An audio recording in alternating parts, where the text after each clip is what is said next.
जय माता दी। आप सभी को कैसे हैं आप सब? उम्मीद करती हूँ आप सब बहुत बढ़िया होंगे। तो जी आज है दशहरा। आप सभी को हैप्पी दशहरा, विजयदशमी की ढेर सारी शुभकामनाएं। और दशहरे के त्यौहार पे हमारे यहाँ बनते हैं कढ़ी चावल, जो कि मैंने बनने के लिए रख दिए हैं। उससे पहले मैं बनाऊंगी गोबर से सांझी माता के भाई और 9 देवियों के स्वरूप। ये देखिए मैंने बना लिए।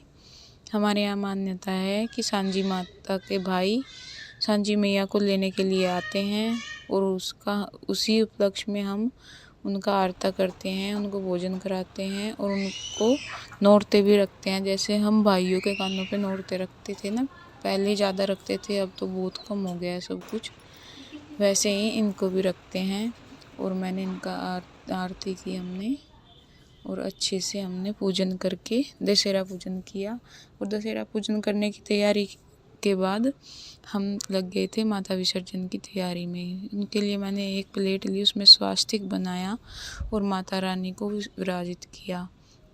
ये देखिए, जिन सांझी मैया की, माता रानी की मैंने 9 दिन पूजा की, आज मुझे उनका विसर्जन करना पड़ेगा। दुख तो बहुत होता है, ऐसा लगता है जैसे घर में से कोई एक व्यक्ति कहीं जा रहा है, लेकिन जो वही रिवाज हैं वो तो करने पड़ते हैं। मैंने माता रानी को भोग भी लगाया। उनका कुछ श्रृंगार और ये बत्तख तिगड़ियाँ वगैरह जो बनाई हुई थी, ये सब भी उनके साथ जाएंगे। और थोड़े से ये जो खेतरी हमने लगाई थी ये भी। तो जी हम चल दिए हैं माता रानी का विसर्जन करने के लिए। ये देखिए आ गए हैं हम नहर पे। और यहाँ आके देखा कि यहाँ पे भी काफ़ी भीड़ थी, सभी मैया का विसर्जन करने के लिए आए हुए थे। लेकिन गंदगी भी बहुत फैला के जाते हैं कुछ लोग। तो इतनी पन्नियाँ यहाँ पे पड़ी हुई थी कि बस पूछो मत। ये नहीं है कि इनको थोड़ा दूर कर दें, दूर फेंक दें, या इनको भी वापस घर ले जाएं, अपने कूड़े में डाल दें। तो जी मैं भी लग गई थी अपनी मैया रानी के विसर्जन की तैयारी में। ये मैंने खील और बताशे रास्ते में से लिए थे, जो माता रानी के साथ प्रवाह करूँगी मैं। ये देखिए, जय माता दी, जय माता दी। मैंने कर दिया है मैया रानी का विसर्जन। हम आ गए थे घर वापस, और घर वापस आने के बाद खाना वगैरह खा के हम पहुंच गए थे मार्केट की साइड, क्योंकि आज दशहरे के दिन हमारे यहाँ बहुत रौनक होती है। तो वही रौनक देखने के लिए हम पहुंच गए थे। हमने सोचा भी था कि हम दशहरा ग्राउंड तक जाएंगे, लेकिन उधर इतनी भीड़ थी कि भाई हम नहीं गए। तो हमने ये रास्ते से ही सभी स्वरूप, हनुमान जी के सभी स्वरूप जाते हैं, दशहरा ग्राउंड में इकट्ठे होते हैं और रावण का दहन करते हैं। हमारे यहाँ श्राद्धों में ही हनुमान सवाई लग जाती हैं, और फिर नवरात्रों में हनुमान स्वरूप निकलते हैं, गलियों गलियों में घूमते हैं, घरों घरों में जाते हैं दर्शन देने के लिए।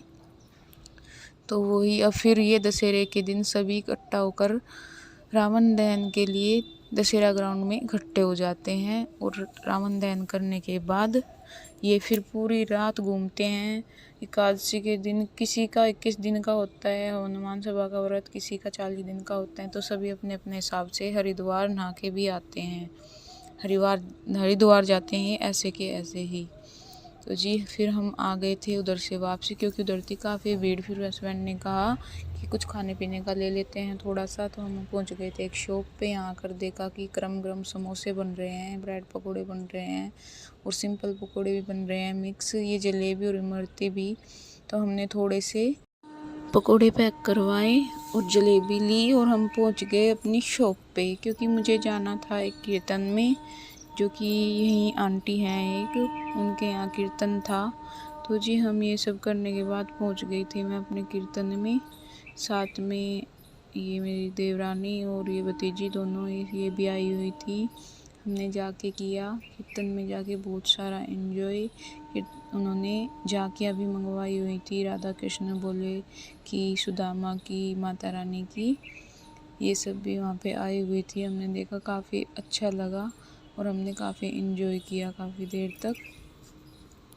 तो जी मेरा व्लॉग आज का कैसा लगा आप कमेंट करके ज़रूर बताएं, और आप भी कीर्तन को एंजॉय करें थोड़ी देर। जय माता दी।